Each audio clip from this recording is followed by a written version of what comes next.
El Evangelio según Lucas, capítulo 17, versículos del 20 hasta el final del capítulo.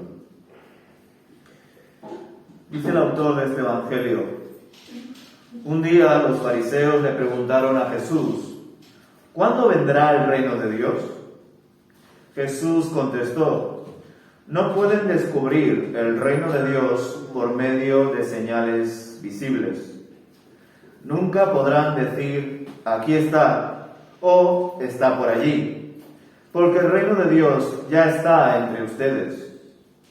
Entonces dijo Jesús a sus discípulos: se acerca el tiempo en que desearán ver el día que el Hijo del Hombre regrese, pero no lo verán. Algunos les dirán: miren, allí está el Hijo del Hombre, o aquí está, pero no lo sigan. Pues así como el relámpago destella e ilumina el cielo de un extremo a otro, así será el día cuando venga el Hijo del Hombre. Pero primero el Hijo del Hombre tiene que sufrir terriblemente y ser rechazado por esta generación. Cuando el Hijo del Hombre regrese, será como en los días de Noé. En esos días la gente disfrutaba de banquetes, fiestas y casamientos, hasta el momento en que Noé entró en su barco y llegó el diluvio y los destruyó a todos. El mundo será como en los días de Lot, cuando las personas se ocupaban de sus quehaceres diarios, comían y bebían, compraban y vendían, cultivaban y edificaban, hasta la mañana en que Lot salió de Sodoma. Entonces llovió del cielo fuego y azufre ardiente y destruyó a todos. Sí, será todo como siempre, hasta el día en que se manifieste el Hijo del Hombre. Ese día, la persona que esté en la azotea no baje a la casa para empacar. La persona que esté en el campo no regrese a su casa. Recuerden lo que le pasó a la esposa de Lot. Si se aferran a su vida, la perderán, pero si dejan de aferrarse a su vida, la salvarán. Esa noche, dos personas estarán durmiendo en una misma cama. Una será llevada y la otra dejada. Dos mujeres estarán moliendo harina juntas en un molino. Una será llevada, la otra será dejada. Los discípulos le preguntaron: ¿dónde sucederá eso, Señor? Jesús les contestó: así como los buitres, cuando se juntan, indican que hay un cadáver cerca, de la misma manera, esas señales revelan que el fin está cerca. Amén. Nos damos cuenta de que aquí el Señor Jesús aprovecha un espacio debido a la pregunta que le plantean estos fariseos acerca de la venida del reino de Dios, no solamente para mostrarles acerca del misterio de la venida de Jesucristo, sino que también aprovecha para seguir preparando a los discípulos de Jesús. Sabemos por el autor Lucas que Jesús continúa con su viaje a Jerusalén, la ciudad donde Él iba a sufrir y padecer por cada uno de nuestros pecados en la cruz. Pero ya sabemos que para el autor Lucas es especial detenerse en cada detalle de lo que va percibiendo, según lo que Jesús enseña, realiza, de algún modo incluso milagros que hablan acerca de su poder, etc. Pero en esta ocasión Jesús es de algún modo preguntado por estos fariseos debido a la inquietud que ellos tenían sobre la venida del reino de Dios. Llama la atención la forma en la que Jesús habla a los fariseos, porque es muy distinta a cómo Jesús habla a sus discípulos.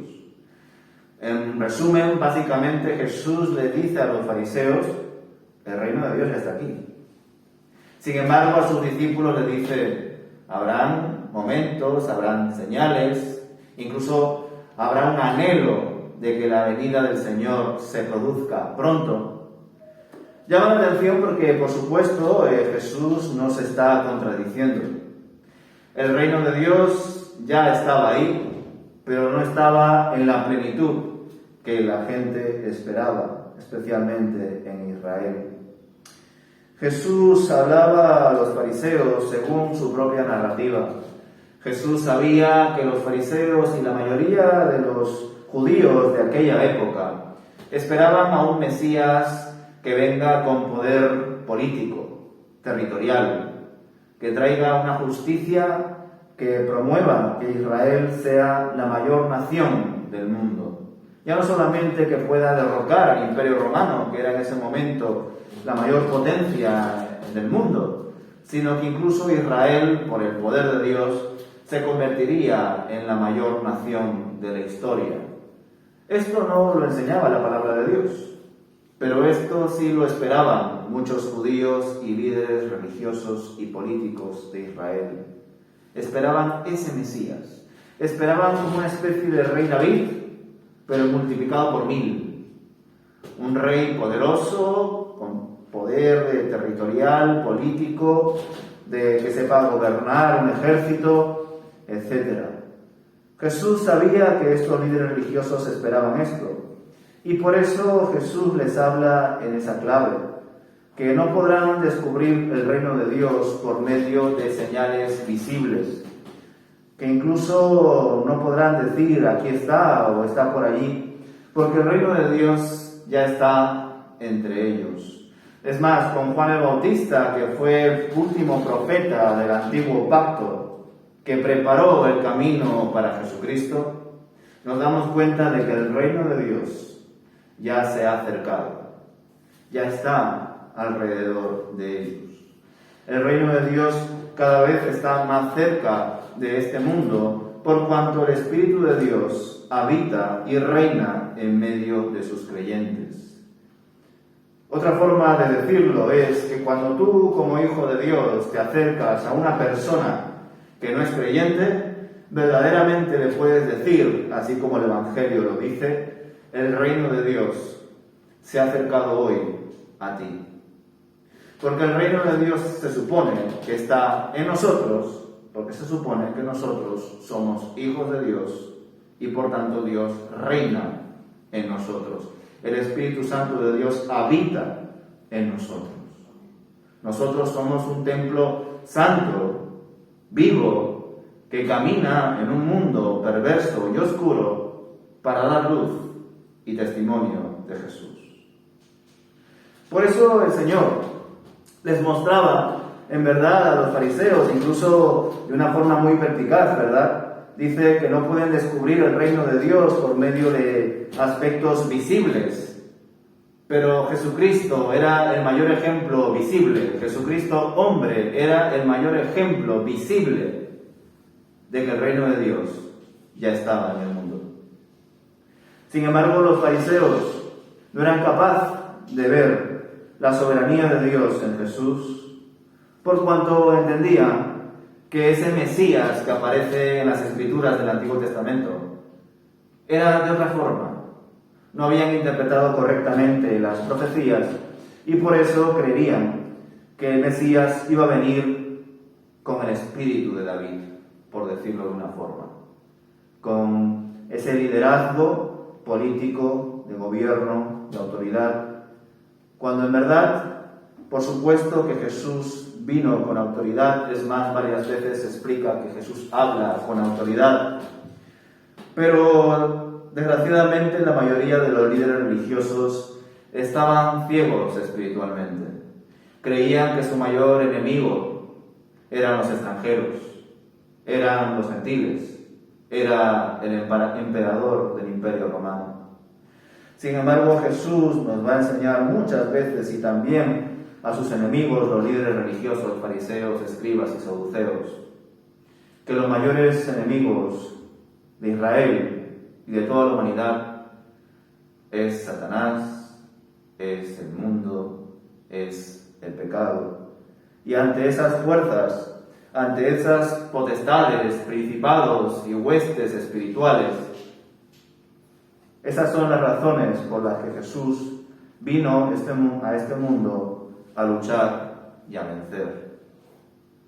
Digamos que el Imperio Romano o cualquier líder corrupto político eran simplemente manifestaciones de lo que implica vivir en este mundo caído, dejarse llevar por el pecado y ser gobernado por el diablo. Sin duda Jesús fue a la raíz del problema, pero los líderes religiosos solamente se conformaban con ver las hojas y el tallo. Por otro lado, Jesús continuaba capacitando a sus discípulos y vemos que a partir del versículo 22 se dirige especialmente a ellos y les dice: se acerca el tiempo en que desearán ver el día que el Hijo del Hombre regrese, pero no lo verán. Algunos les dirán: miren, allí está el Hijo del Hombre, o aquí está, pero no lo sigan. Pues así como el relámpago destella e ilumina el cielo de un extremo a otro, así será el día cuando venga el Hijo del Hombre. Pero primero el Hijo del Hombre tiene que sufrir terriblemente y ser rechazado por esta generación. Desde luego, los discípulos de Jesús, aunque tenían una fe pequeña, ¿verdad?, pero tenían fe en Jesús, en que Jesús era el Mesías, no entendían ellos tampoco qué significa la palabra Mesías.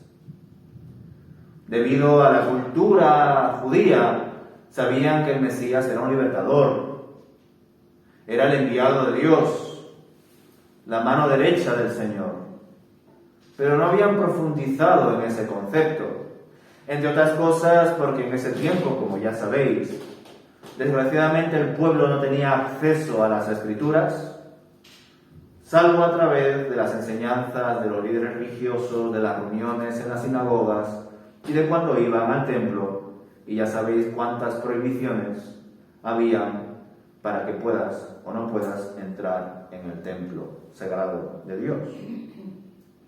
Por eso la mayoría de trabajadores, campesinos, personas que se dedicarían al ganado o a pescar o a lo que cada oficio tenga, pues desgraciadamente no conocerían en profundidad qué significa esto del Mesías, ni cuándo habría de venir. Nosotros, sin embargo, que estamos viviendo en una sociedad donde tenemos acceso a la información, todos tenemos la palabra de Dios en nuestras manos y podemos leerla, estudiarla y escudriñarla, pues desgraciadamente, aún teniendo esa facilidad, muchas veces tampoco sabemos qué significa eso del Mesías. Ni tampoco sabemos qué profecías se han cumplido y qué profecías faltan por cumplir. Apocalipsis, por ejemplo, es uno de los libros que apuntan bastante a la segunda venida de Jesús, al fin de los tiempos, a los destinos eternos del cielo y del infierno. Curiosamente, Apocalipsis también se conoce como Revelación, pero desgraciadamente este libro de Revelación para muchos de nosotros está totalmente oculto. Hay tantos símbolos, tantas alegorías, que nos cuesta entender qué es lo que el Señor está revelando en este libro. A esto hay que añadir que varios pastores y predicadores le temen a este libro, al libro de Apocalipsis. Porque a diferencia de otros libros, el libro de Apocalipsis tiene una especie de maldición a aquel que quite o añada algo al libro de Apocalipsis. La ironía es que en verdad entendemos que toda la palabra de Dios, los 66 libros de la Biblia, al igual que Apocalipsis, son libros inspirados por el Espíritu de Dios. Son libros donde Dios habla a su pueblo y a su iglesia. Y por tanto, todo aquel que quite o añada o malinterprete y enseñe inadecuadamente de la palabra de Dios, verdaderamente está ofendiendo al Señor y también está haciendo daño a su iglesia. Pues en efecto nos damos cuenta de que incluso para nosotros nos resulta difícil saber quién es el Mesías y cuáles son las señales de su segunda venida. Por tanto, imaginaos lo difícil que sería también para los discípulos de Jesús cuando el Señor les compartía estas cosas. Debéis de también pensar que la mayoría de los judíos no solamente imaginaban a un Mesías político, sino que además concebían su venida como una sola. Sin embargo, nosotros como creyentes sabemos que Jesús ya vino una vez y tiene que venir una segunda. Es más, sabemos el carácter con el que Jesús vino por primera vez y el carácter con el que vendrá por segunda vez. Sabemos, según las profecías, que Jesús vino como un cordero que iba a ser inmolado por nuestros pecados. Pero en la segunda venida no vendrá como un cordero, vendrá como un león, el león de Judá. Por otro lado, sabemos que Jesús vino como abogado en la primera venida, pero en la segunda venida vendrá como juez, clamando justicia, pidiendo cuentas, y ya no habrá vuelta atrás. Desgraciadamente, los judíos no supieron ver al Mesías en dos planos, en dos tiempos, en dos venidas. Y es por eso que incluso a los propios discípulos les costaba entender que el Mesías, el libertador, iba a ser torturado, iba a ser arrestado, iba a ser crucificado. ¿Cómo es posible que aquel que nos iba a librar se iba a someter a la muerte de un prisionero, ladrón o asesino, a la cruz? Es como si tú vas al médico y el médico no solamente no te sana, sino que está enfermo. O cuando tú vas a otra persona que sea de otro oficio aparentemente, o que tú tengas una expectativa sobre él y que no lo cumple en absoluto. Algo así pasó con los discípulos de Jesús y también con algunos líderes religiosos. Por eso no entendían ni aceptaban que Jesús era el verdadero Mesías. Y muchas veces le pedían señal del cielo para que recién acepten que era el Mesías. Nosotros, que ya lo vemos todo con retrospectiva, nos damos cuenta de que en efecto las profecías del Antiguo Testamento apuntaban a dos tiempos. Apuntaban a dos expresiones de Jesús que por supuesto no se contradicen. El Señor les muestra que habrá un tiempo en el que el Hijo del Hombre regresará. Desgraciadamente, en este texto no se expresa las reacciones de los discípulos, pero creo yo que todos entendemos que Jesús estaba hablando a estos fariseos también delante de sus discípulos. Y llama la atención que Jesús le diga a los fariseos: el reino de Dios está aquí, y que le diga a sus discípulos: el reino de Dios vendrá. Por otro lado, incluso les dice que primero es necesario que el Mesías sufra terriblemente y que sea rechazado por esta generación. Todavía los discípulos estaban muy ciegos espiritualmente para entender estas palabras. Pero las enseñanzas y revelaciones de Jesús no se limitan solamente a esto. Nos da más claves. A partir del versículo 26 se nos revela que la venida del Mesías será como en los tiempos de Noé. Tiempos donde la gente disfrutaba de la vida, donde hacían de todo, aunque verdaderamente aquí se nos explica aspectos, vamos a decir, legítimos. Dice en el versículo 27, en esos días la gente disfrutaba de banquetes, fiestas y casamientos, hasta el momento en que Noé entró en su barco y llegó el diluvio y los destruyó a todos. Cuando nosotros leemos la historia de Génesis, especialmente en la parte de Noé, nos damos cuenta de que la generación que rodeaba a Noé era una generación corrupta. Incluso en el versículo 6 se nos dice que ciertos ángeles caídos tuvieron relaciones con las mujeres del mundo.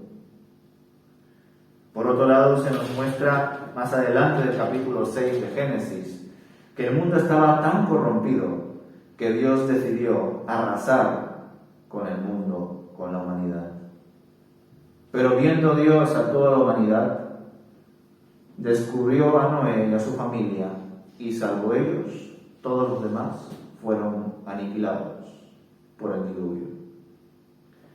Llama la atención porque en efecto esta corrupción les llevaría de todo, ¿verdad? A ser ladrones, asesinos, inmorales sexuales, de todo. Pero llama mucho la atención que Jesús no diga que eran asesinos o ladrones, sino simplemente que eran personas que estaban disfrutando de la vida, comiendo, casándose. Acciones que por supuesto son legítimas, son buenas. Pero no lo son cuando estamos entretenidos en esas cosas y no lo hacemos como para el Señor. No estamos pensando en Dios mediante todo lo que hacemos, incluso lo más sencillo, como es casarte, comer, trabajar, dormir. Jesús cita a los días de Noé, no solamente por ser una generación corrupta la que guiaba y acompañaba ese mundo en ese tiempo y acompañaba a Noé, sino porque además el diluvio y todo lo que Noé hizo por orden de Dios, como que pasó de un momento a otro. Y muchos no solamente no eran conscientes de la existencia de Dios, sino que parece ser que el diluvio les cogió por sorpresa. Estas reacciones, estos detalles, nos muestran de que en la segunda venida del Señor, muchas personas no serán conscientes de que ese tiempo se ha acercado. Serán hallados en todo tipo de quehaceres, algunos más legítimos que otros, pero eso no les va a justificar ni salvar si no se han reconciliado con Dios. Y por tanto, al igual que en los tiempos de Noé, su destino será similar de la humanidad corrupta en ese tiempo.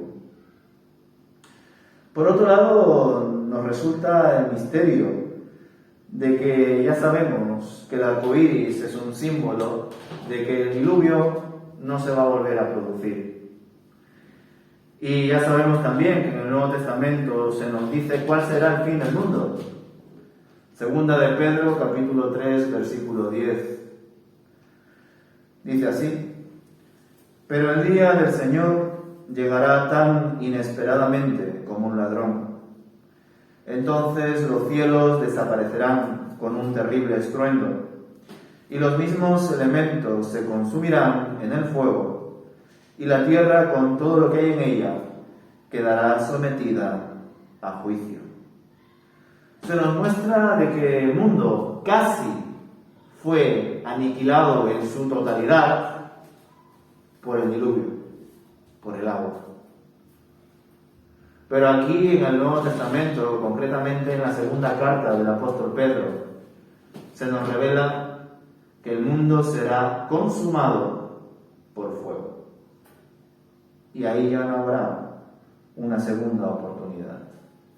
Lo que habrá, como ya nos enseña Apocalipsis, es un nuevo cielo, una nueva tierra, pero no un nuevo mar.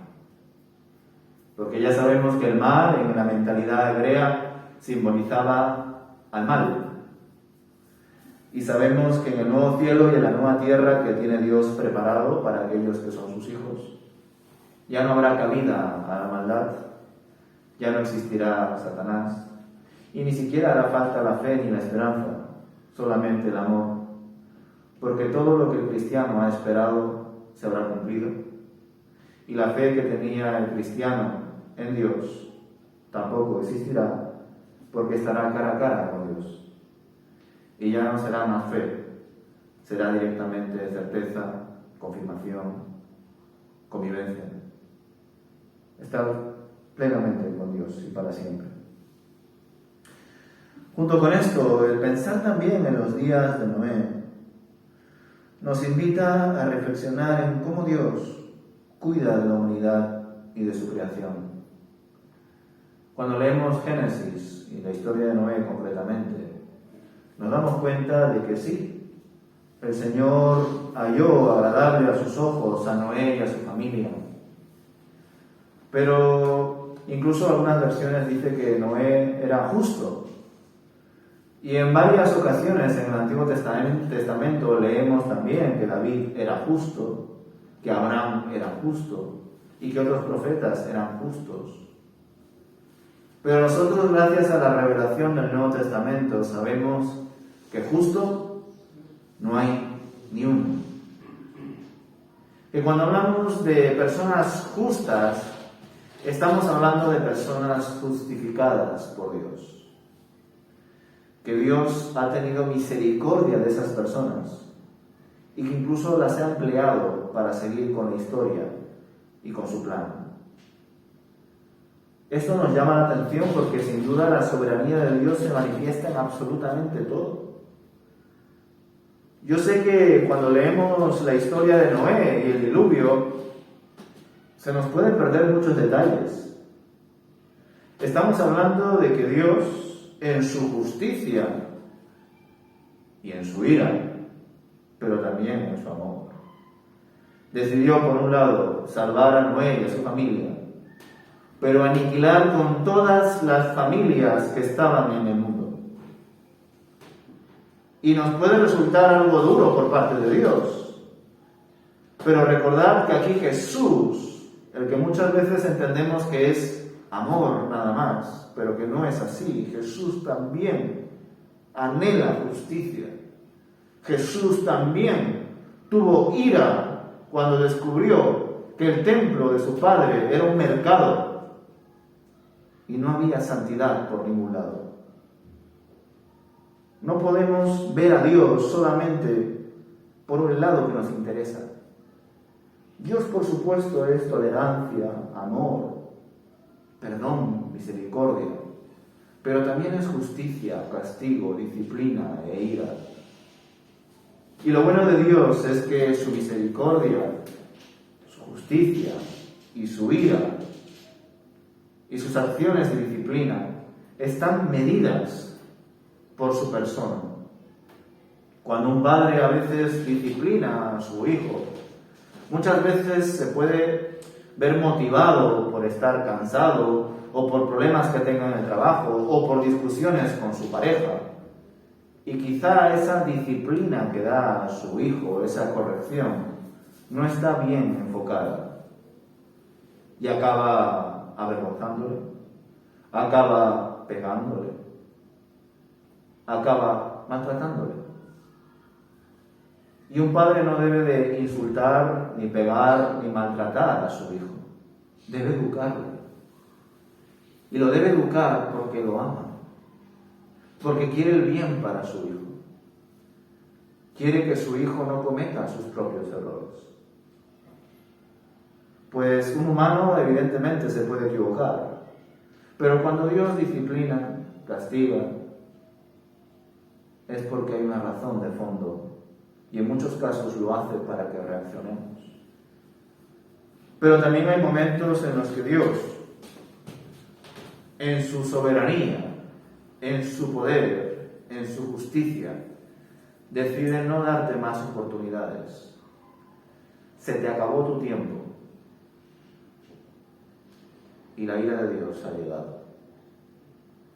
Eso fue lo que pasó en el diluvio. Se le acabó el tiempo a todas las familias y a todas las personas que habitaban el mundo, salvo para Noé y su familia. Y no porque Noé y su familia eran precisamente personas perfectas, justas, merecedoras del amor de Dios. Fue porque Dios quiso salvar a esas personas y continuar con la historia de la humanidad. Yo sé que esto nos puede llegar a impactar o chocar a nosotros, nos puede resultar duro de entender, pero es lo que dice la palabra de Dios. O creemos en este Dios o no creemos en Él. Pero además, lo que quiero remarcar es que Jesús nos dice en el Nuevo Testamento, porque muchos pastores, teólogos, a lo largo de la historia de la Iglesia, han enseñado incluso que el Antiguo Testamento está obsoleto. Incluso algunos, como Marción, que no sé si lo conoceréis, pero os invito a que investiguéis sobre su vida y su pensamiento. Marción llegó a decir que el Dios del Antiguo Testamento es un Dios muy distinto al Dios del Nuevo Testamento. El Dios del Antiguo Testamento está tan lleno de ira, de justicia, de castigo, que según su lectura de la palabra, el Dios del Nuevo Testamento no puede ser el mismo. Pues hermanos, estos textos, estos versículos del capítulo 17, nos enseñan que el Dios del Antiguo Testamento es el mismo Dios que el Dios del Nuevo Testamento. El Nuevo Testamento además nos enseña que Dios es el mismo ayer y hoy y siempre por los siglos de los siglos. Amén. Dios no cambia. Es el mismo siempre. Por tanto, cuando nosotros nos dirigimos a Dios, podemos concebir tantas cosas en nuestra vida, pero entre ellas hoy os comparto que también debéis de concebir que estáis hablando con el Dios del diluvio. Que el Dios del diluvio es el Dios de ahora y será el Dios del fin del mundo. Y que nosotros podemos querer entender la justicia de Dios, los planes de Dios, pero es que nuestra mente está limitada. Es más, si con tu mente llegas a entender quién es Dios, su justicia, su amor, su misericordia, su ira, te digo que ese Dios no es Dios. Es el Dios a tu imagen y semejanza. No es el Dios que te hizo a ti a su imagen y semejanza. Es el Dios que tú lo has hecho a tu manera para manipularlo. Es el Dios de los católicos que lo tienen en un rosario, o en una cruz, o en una estampa, o en una imagen. Pero el Dios verdadero no es eso. El Dios verdadero está vivo y tiene amor, pero también tiene ira. Tiene misericordia, pero también tiene justicia. Y probablemente si Dios decide que tu tiempo se ha acabado, Dios sabrá por qué. Y hasta incluso ahora, hermanos, yo sé que se nos puede escapar a nuestros pensamientos, pero incluso cuando fallecemos por un accidente o por una enfermedad, o por la vejez, el día y la hora en que fallecemos, ya sea de muerte natural o de accidente, Dios ya lo sabía de antemano. No escapa a su conocimiento ni a su voluntad, porque según la palabra de Dios, el Señor tiene cuidado no solamente de la hierba que crece en el campo, de las aves que andan por el cielo, sino incluso de todos los pelos que hay en tu cabeza. Nada escapa al conocimiento, control y poder de Dios. Y en ese Dios creemos o intentamos creer cada día, aunque sea una locura, porque el Evangelio de Cristo es locura para la sabiduría humana. Pero es así. Igualmente como en los tiempos de Noé, tiempos de corrupción, tiempos donde el Señor mostró su justicia de un momento a otro, Jesús cita otro evento, un evento posterior, un evento en los tiempos de Abraham, pero no habla de Abraham, habla de Lot. Habla de Lot, el cual, como podéis recordar leyendo Génesis, vivió en una ciudad muy corrupta llamada Sodoma. Y Lot fue de los pocos que se salvaron de esta ciudad junto con otras personas. Pero el resto de Sodoma y también de Gomorra fueron arrasados.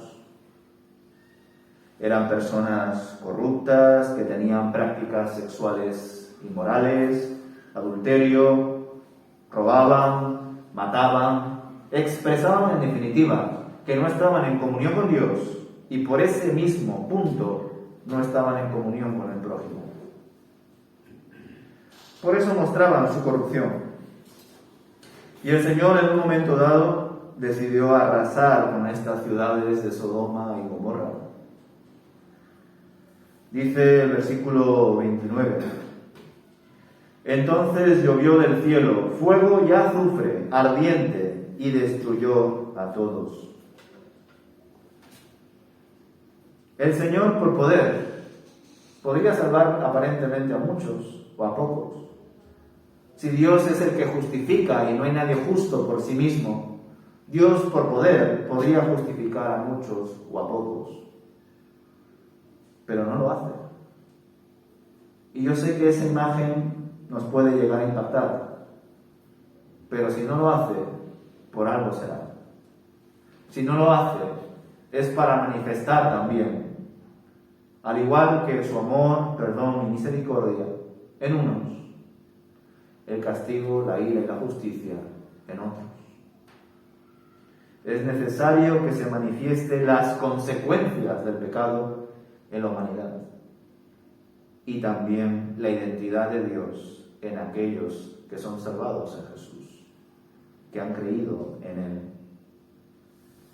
Junto con este evento que también nos muestra que por supuesto habrán personas que se salven, pero la mayoría, desgraciadamente, se perderán. En efecto, este evento, junto con el de Noé, nos muestra que en los días finales, en los días postreros, en el día del Señor, muchos, desgraciadamente, serán condenados. Pocos serán salvados. Porque pocos son los que creen en Jesús de verdad. La mayoría directamente niegan a Dios, o peor aún, dicen sí, Dios existe, pero luego viven su vida a su manera. Y se entretienen incluso por cosas legítimas. Recordad, no está hablando de que en los tiempos de Noé mataban, robaban y adulteraban. Decía, comían, iban a eventos festivos, se casaban. Todos esos eventos, todas esas actividades son buenas. Pero ¿qué es lo primero en tu vida? Pues igual, desgraciadamente habrá personas diciendo, sí, yo creo en el Señor. Pero como también hemos leído en otro momento, Él nos dirá, nunca te conocí, apártate de mí. Por más que digamos Señor, Señor, si simplemente tenemos una relación de acordarnos de Él cuando nos va mal, cuando estamos solos, cuando no tenemos trabajo, cuando nuestra familia se encuentra quizá en una situación delicada, si solamente acudimos a Dios en esos momentos y el resto del tiempo vivimos a espaldas de Él, verdaderamente no creemos en Dios. Porque creer implica relacionarse. Y relacionarse implica amar. Y no puedes amar a Dios y amar al mundo. No puedes estar con Él y luego estar con aquellos que están contra Él. No puedes estar en un lado ni en otro. Junto con esto, el Señor Jesús comparte otro detalle más porque cita a la mujer de Lot, que supongo que recordaréis que cuando Lot salió de la ciudad y envió azufre, fuego, para arrasar esas ciudades, le dijo a Lot y a su mujer que no miren atrás, que huyan. Pero la mujer de Lot no obedeció. Miró atrás y quedó petrificada. Falleció en el acto. Y eso que aparentemente iba a ser salvado. Lo que nos muestra el Señor Jesús con este detalle es que aquel que verdaderamente confía en Él, aquel que entiende que Dios le ha salvado, va a aferrarse a esa salvación. No va a volver atrás. Si has dejado tu vida atrás, si incluso has entendido que esa vida ha muerto por tus pecados, seguirás adelante con la nueva vida que te ha dado Jesús. O como también comparte más adelante, en los tiempos en los que el Señor vuelva, algunos estarán durmiendo, otros estarán trabajando. Concretamente dice, habrán dos personas durmiendo en una misma cama, es decir, probablemente un matrimonio. Uno será llevado, el otro será dejado. Habrán dos personas trabajando en un molino, trabajando la harina. Una será llevada, la otra será dejada. Este fenómeno, respecto a la segunda venida del Mesías, se conoce popularmente en nuestras iglesias evangélicas como el rapto. Que cuando Dios vuelva, su iglesia será llevada con él. Que cuando se manifieste la resurrección final, cuando se manifieste la justicia y el día del Señor, aquellos que forman parte de su reino, de su iglesia, serán llevados con él, serán raptados. Y me encanta esta forma de expresar lo que tiene el Señor Jesús, porque no sé hasta qué punto es un guiño a que llegará un momento en el que no solamente habrán pocos creyentes, sino que encima serán creyentes que vivirán mayormente en soledad, que debido a la globalización habrán familias divididas. Trabajaremos con personas no creyentes, incluso algunos, por malas decisiones, estarán casados con personas que no respetan ni creen en Dios. Porque dice que dos personas durmiendo en una misma cama, una persona será llevada y la otra será dejada.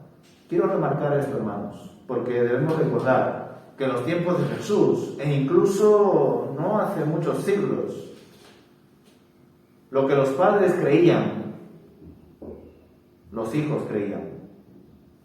Incluso era tan así que los hijos se llamaban igual que los padres.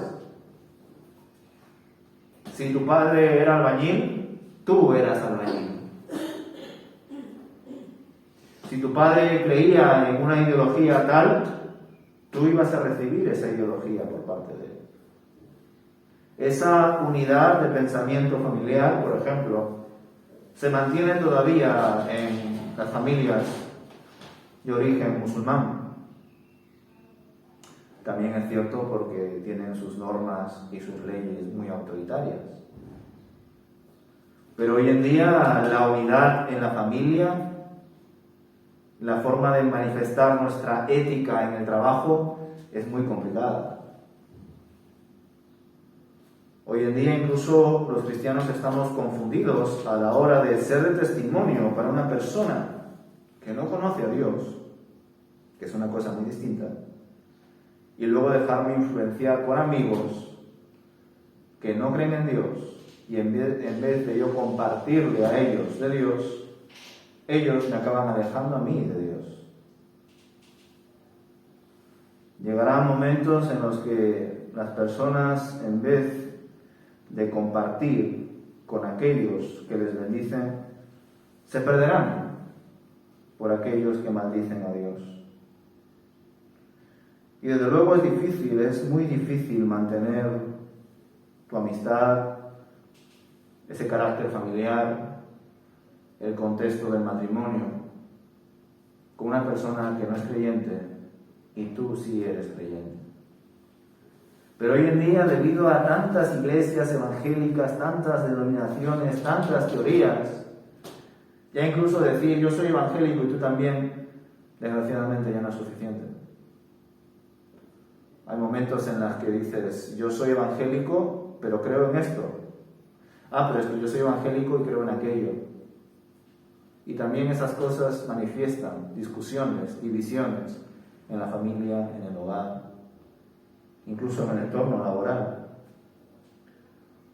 Incluso a veces se observa que en entornos laborales donde la mayoría son cristianos, aparentemente debería ser un buen entorno, ¿verdad? Pues desgraciadamente hay malos testimonios y experiencias de personas que tenían una expectativa mayor porque su jefe era cristiano, luego se dan cuenta de que sí, su jefe será muy cristiano en la iglesia, el domingo, pero en la empresa de lunes a viernes muy cristiano no es. Pues no sé hasta qué punto, hermanos, Jesús estaría planteando el fenómeno de la globalización la separación del hogar, del trabajo, de la familia, cuando habla del rapto, ¿verdad? Porque lo ideal sería que cuando este suceso pase, las familias que son creyentes, todos vayan con el Señor. Las empresas que sean evangélicas o que formen parte de empleados evangélicos, todos ellos vayan con el Señor. Que incluso en la iglesia, todos vayan al Señor.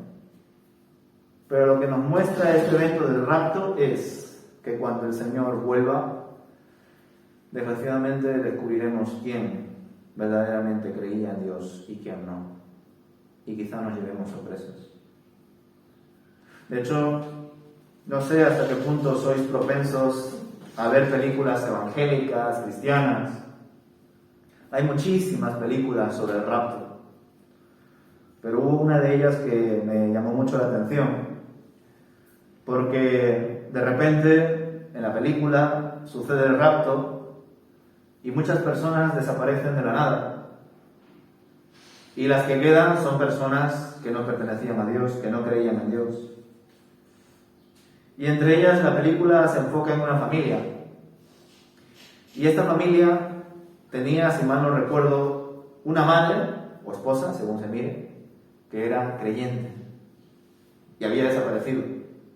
Pero tanto sus hijos como su esposo estaban allí. Habían visto en las noticias que de repente miles y miles y miles de personas habían desaparecido y no sabían qué había pasado. Entonces, como no la encontraban ni en el supermercado, ni en su lugar de trabajo, ni en casa de otros familiares, fueron a la iglesia donde se congregaba su mujer o su madre, según se mire. Y llegan a la iglesia y no hay nadie. Empiezan a ver por todas las aulas de la iglesia y de repente sale un hombre. Y el hombre era el pastor. Había pasado el rapto y muchos hermanos de la iglesia se habían ido, pero el pastor no.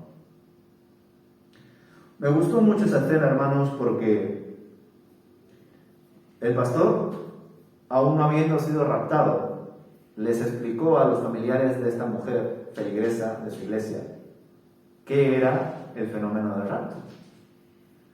Y cuando se los explicó, estas personas le preguntaron al pastor: entonces, ¿por qué si tú eres creyente, enseñas de Jesús a tu iglesia, por qué no has sido raptado? Y su respuesta fue algo así como que él enseñaba de Dios, hablaba de Dios y hasta incluso entendía que Dios existía, pero desgraciadamente no tenía una relación con Él. Evidentemente es una película, ¿verdad? Pero me gustó mucho esa escena, que la vi hace mucho tiempo, porque nos muestra de que muchas veces podemos andar en la falsedad de sí, yo creo que Dios existe, yo hablo con Él a veces, pero verdaderamente tienes una relación con Él, o te estás engañando a ti mismo. ¿Verdaderamente Dios es tu prioridad en toda tu vida? ¿O lo tienes simplemente como un hobby? Como algo más que haces en tu vida. Como cuando ves una película o una serie que de vez en cuando te lo pones en la tele y te entretienes, pero luego sigues haciendo tus cosas, por decirlo así. ¿Es Dios solamente una opción en mi vida, algo más? ¿Una etiqueta más? ¿O lo es absolutamente todo en mi vida? Incluso las cosas más sencillas como comer, beber, dormir, coger el coche o el metro para ir a trabajar, son cosas que yo también las hago en el nombre del Señor. Porque es eso lo que enfatiza el apóstol Pablo, ¿verdad? Cuando habla a las iglesias: todo lo que hagáis, todo lo que comáis, todo lo que bebáis, hacedlo en el nombre del Señor. Todo. De hecho, cuando hacemos reuniones con los adolescentes, que ya sabéis que tienen preguntas pues muy concretas, íntimas a veces, y que por supuesto no las puede responder desde la Biblia porque sus preguntas y sus cuestiones están muy alejadas de los tiempos de Jesús, porque ellos están con el internet, con las páginas web, con las redes sociales, y plantean situaciones donde ellos tienen la duda de si ver esto o hacer aquello es pecado o no. Y tú tienes que esforzarte por extraer principios, exponérselos a ellos y que lo entiendan y lo pongan en práctica. Y sin duda, cuando tú le enseñas a una persona que todo lo que hagas lo debes hacer en el nombre de Dios, para su gloria, creo que es un principio muy bueno para todos, porque nos hace pensar, esto que estoy dudando de si está bien o está mal, porque la Biblia no dice literalmente no hagas esto. Pues piensa, ¿crees que verdaderamente eso te ayuda a aprovechar el tiempo? Que eso resulta de utilidad y de bendición para ayudar a otros. Que eso que estás pensando o haciendo o viendo honra a Dios, edifica tu vida. Pues si no lo está haciendo, no lo hagas. Si no te está ayudando a emplear bien tu tiempo, no lo hagas. Porque el tiempo es tan importante que no podemos perder ni un solo día. Cada día debe ser empleado para honrar a Dios, para hablar de Dios, para vivir con Dios. Porque el Señor puede venir en cualquier momento. Y esto es lo precioso de la segunda venida de Jesús. Que hasta incluso los propios discípulos se preguntaban, pero Señor, ¿cuándo va a suceder esto? Versículo 37. ¿Qué señales? ¿Cómo podemos descubrir que esto va a pasar? Es humano querer saber cuándo se acaba la obra, cuándo se acaba la película, cuándo se acaba la vida.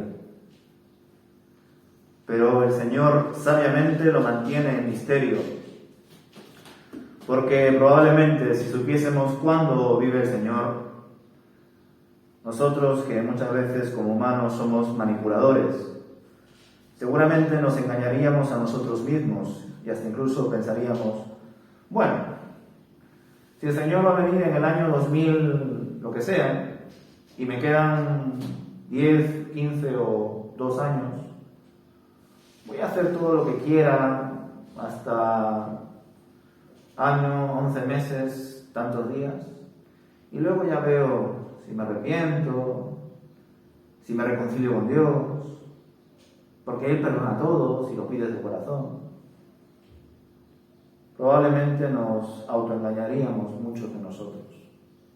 Es bueno que el Señor venga en cualquier momento, porque así sabes que debes estar vigilante, presente, preparado. Como cuando un padre le quita a su hijo el móvil y, por ejemplo, lo esconde en su habitación, debajo de la cama, o en el cajón de los calcetines, y el padre se va a trabajar. Llega un día que el hijo descubre dónde está el móvil, pero también sabe que su padre siempre sale a las 8 de la tarde del trabajo y siempre llega a las 8:30 a casa. Entonces va a aprovechar, como ya descubrió el lugar donde está el móvil, toda esa semana que le ha quitado el móvil, va a estar con el móvil hasta las 8:29, porque ya sabe que a partir de las 8:30 su padre llega a casa. O hasta incluso va a estar en la terraza, si la tuviese, viendo si su padre ha llegado del metro o del autobús. Y va a aprovechar hasta el último momento para hacer lo que quiere. Así somos muchas veces los seres humanos. Jesús le dice, así como los buitres, cuando se juntan, indican que hay un cadáver cerca, de la misma manera, esas señales revelan que el fin está cerca.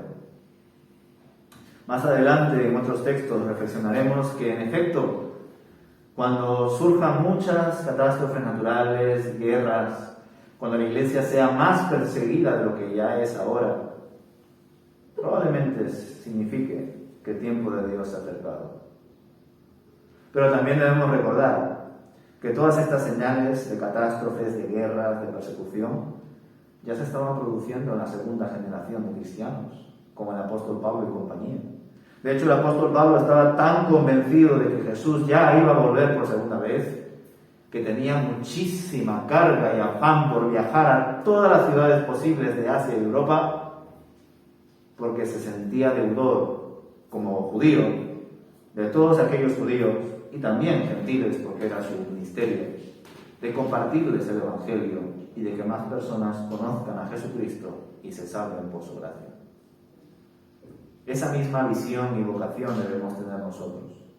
El Señor puede venir en cualquier momento. Y siempre van a haber señales, anticristos. Y desde luego a lo largo de los siglos siempre han habido asuntos similares. La Revolución Francesa, la Primera Guerra Mundial, la Segunda Guerra Mundial, la guerra entre Rusia y Ucrania, siempre habrán señales. Que si el político tal, que si el político cual, siempre van a haber señales. Que si el tsunami en tal sitio, que si el terremoto en Haití, que si el volcán en La Palma, siempre habrán señales, hermanos. Y está bien que no ignoremos las señales, pero siempre teniendo presente que lo más importante es estar preparado para cuando el Señor vuelva, que puede venir en cualquier momento. Por último, hermanos, ya para terminar, no quiero que olvidemos una referencia que encontré de este último versículo 37, cuando Jesús habla de los buitres, porque me pareció interesante la referencia que aparece en Apocalipsis, capítulo 19. Versículos 17 y 18. Cuando yo leo esa señal, ese simbolismo que da Jesús a sus discípulos, de que descubrirán cuándo será la venida del Mesías, nos damos cuenta de que probablemente Jesús lo decía como una especie de simbolismo, metáfora. Pero según lo que leo en Apocalipsis, capítulo 19, versículos 17 y 18, parece que hasta incluso podría tener una interpretación literal. Dice así en Apocalipsis, capítulo 19, versículos 17 y 18. Dice el autor: Después vi a un ángel parado en el sol, que les gritaba a los buitres que volaban en lo alto de los cielos: Vengan, reúnanse para el gran banquete que Dios ha preparado. Vengan y coman la carne de los reyes, los generales y los fuertes guerreros, la de los caballos y sus jinetes, y la de toda la humanidad, tanto esclavos como libres, tanto pequeños como grandes. Como he dicho antes, Apocalipsis es uno de los libros más difíciles de entender y sin embargo su nombre es Revelación. Pero parece que en vez de revelar, nos produce más preguntas, más dudas. Desde luego hay pastores y teólogos que ven el libro de Apocalipsis como un libro lleno de metáforas, alegorías, simbolismos, referencias. Hay otros que lo ven como un libro literal. Y hay otros que observan algunas secciones como metáforas y otras como aspectos más literales. Ya profundizaremos en algún momento sobre qué significa que estas aves, estos buitres, coman la carne de los reyes y seres humanos que no han sido perdonados por Dios. Pero lo que sí sabemos es que todos aquellos que no han creído en Él, al igual que en los tiempos de Noé, serán aniquilados. Y eso no pone ni un momento en duda que Dios sea justo, misericordioso y amor. Así que os ruego, hermanos, a que podáis orar para que el Señor os dé sabiduría y os ayude a entender quién es Dios de verdad. Porque yo también necesito orar por ello. Porque por más que uno pueda estudiar la Biblia, nunca puede decir que la conozca en profundidad. Porque siempre aprendemos algo nuevo. Así que demos gracias a Dios porque sabemos que queremos creer en Él, que le amamos, que Él es la verdadera justicia, lo que necesitamos. Así que trabaje en nuestros corazones para tener la mente de Cristo, para comprender lo que Él quiere que comprendamos como iglesia y también como personas individuales. Que el Señor nos bendiga, hermanos.